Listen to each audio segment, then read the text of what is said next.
What is empathy, or the lack of it?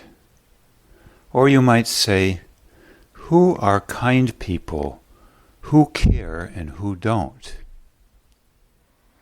Well, maybe we are trying to address this without defining what empathy is, where it comes from.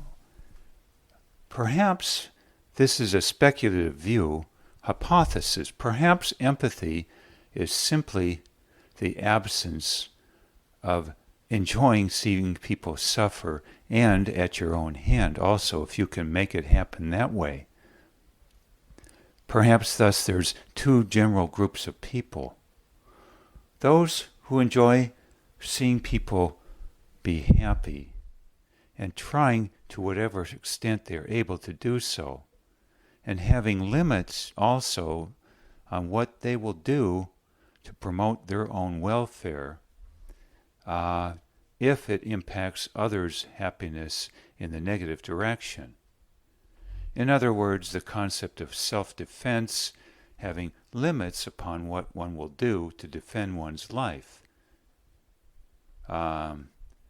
such that in a court of law, if one were accused of shooting someone to get a Twinkie or a candy bar or something basically fun or entertaining or an escape, that not justified in the court of law, and you would be said to have used excessive force that was not in line with survival, shall we say, and thus did not qualify for exemption, shall we say, as self-defense.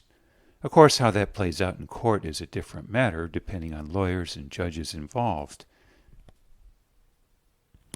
But I think we all have an internal sense to some degree that it's rather ridiculous for 1,000 people or 100 people to die for any reason, claim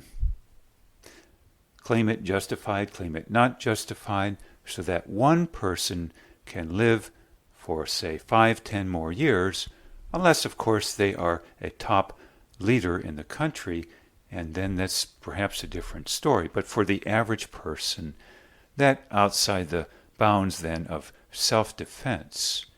And in my mind, the only type of person who would do this and try and rationalize it away is the person who we call one of low empathy because they enjoy people suffering, and will take an active hand in it if they can also. Now, I'm not going to perhaps get into all my thoughts about how to make someone suffer and enjoy it, except that the term displacement comes to mind, a psychoanalytic term not in use anymore, I believe, much at all. Perhaps because in part psychoanalysis is not much in use either, for a variety of reasons, but at any rate, displacement being the concept put out by Dr. Charles Brenner and other psychoanalysts of when you come home frustrated from work, you kick the dog instead of kicking your wife or hitting your wife with verbal weapons of choice, shall we say, because the side effects of doing so to you are less. I believe, in fact, possibly most all of this stems from having suffered emotionally greatly in childhood, but then not being able to get, quote, justice in court, confirmation from that parent or whatever, apologies, recognition from psychologists, psychiatrists that this has happened. The only choices being of hoping in some people's eyes that there's justice after death, or intense chronic rage over this unmet need to have it evened out, along with the phrase, he got away with murder, so to speak, which gets the dander up of many persons, of course, especially if they think there's probably not going to be justice after death, so to speak. And so, desire, if not to turn that rage or desire for justice or what have you, revenge, upon that parent in most cases, or parents, or some harmful teacher, babysitter, or whatever, that rage, unresolved, turned to other people.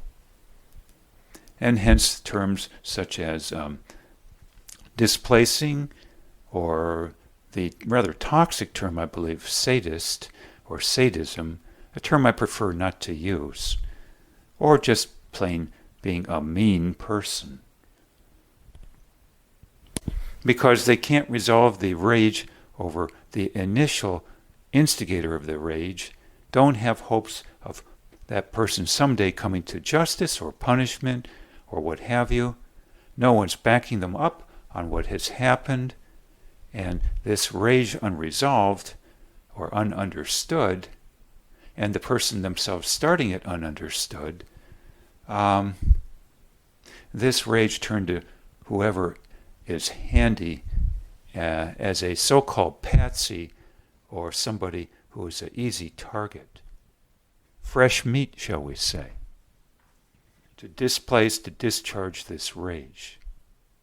On a repeat basis, unfortunately, it doesn't seem to go away or be requited or discharged completely. It's repetitive. Until this rage towards the parent or whomever is resolved, I believe the phrase for that often is then forgiveness or acceptance, and thus resolution achieved to some degree. So I believe then the empathyless person, relatively speaking, is the person who has this rage, it's unresolved, and it's turned upon other people because the original source cannot be targeted. I might mention that in general I believe laws are that accusations against parents of child abuse have a statute of limitations upon which, say, after the age of 21, that will go nowhere in court. The statute of limitations has run out. And so for this reason alone, justice, so to speak, or whatever, compensation, recognition, apologies, not able to be effected in a court of law very soon after the end of childhood, whereas some other things can be prosecuted for many, many years afterward. Thus the child suffering is left no recourse as for a court of law anyway. Not to mention that oftentimes, if accusations are made in public, the parent may file libel and slander charges against the child for defamation of character, or declare the child mentally ill, medicated, put away, before such can even happen. Naturally then, under these circumstances, or say in a very toxic marriage situation, alternatively, this rage, unrequited, unrecognized as to its source, unacknowledged, including power balances between the sexes or parent versus child, ends up displaced, ends up turned into what they call sadism, I believe, for lack of a better word. Again, I don't prefer that word one bit. But displacing I do prefer, although no one seems to understand what that word means at present. Thus, the displacing person is, in my book, at least right now, the lack of empathy person. For otherwise spoken, the so-called mean person has their friends that they feel just fine toward and care about. These friends typically, I believe, are giving them something they crave in some manner that you might call a fix, a satisfaction of something. But as far as caring about people in terms of not desiring that they suffer, that they incur your wrath that could not be turned against the parent, or at least resolution achieved or understanding achieved, call it forgiveness if you will. This again in my book is what we call the person without empathy, the person who doesn't care because It's actually the opposite. They wish actually to harm the feelings of as many people as possible, except to those who are feeding them in one way, shape, or form. Whether enabling them, whether providing work, some kind of truce in a marriage, what have you.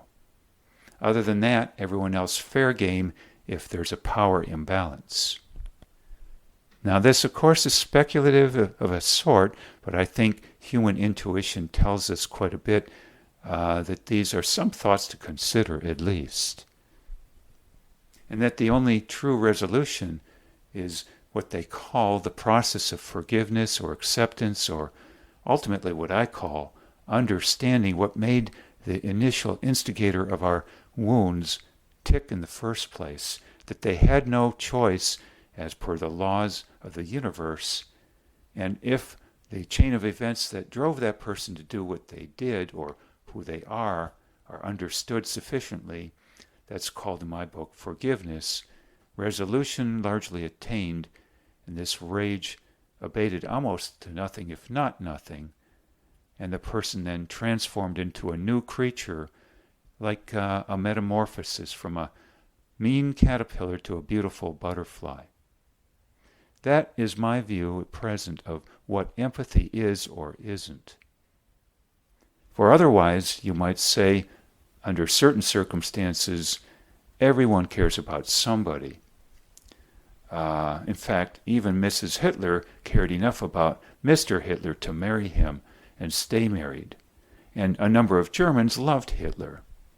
But a number of other people did not like Hitler one bit, and he did not like them one bit.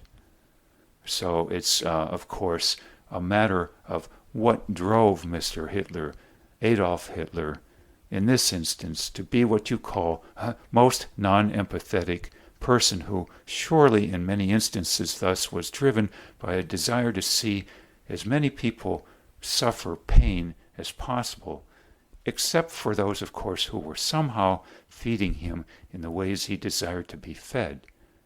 In that instance, he held off and directed his rage toward those, lest they completely abandon him and he be basically bereft from all society and starve to death, or be totally bored to death, or bummed out to death.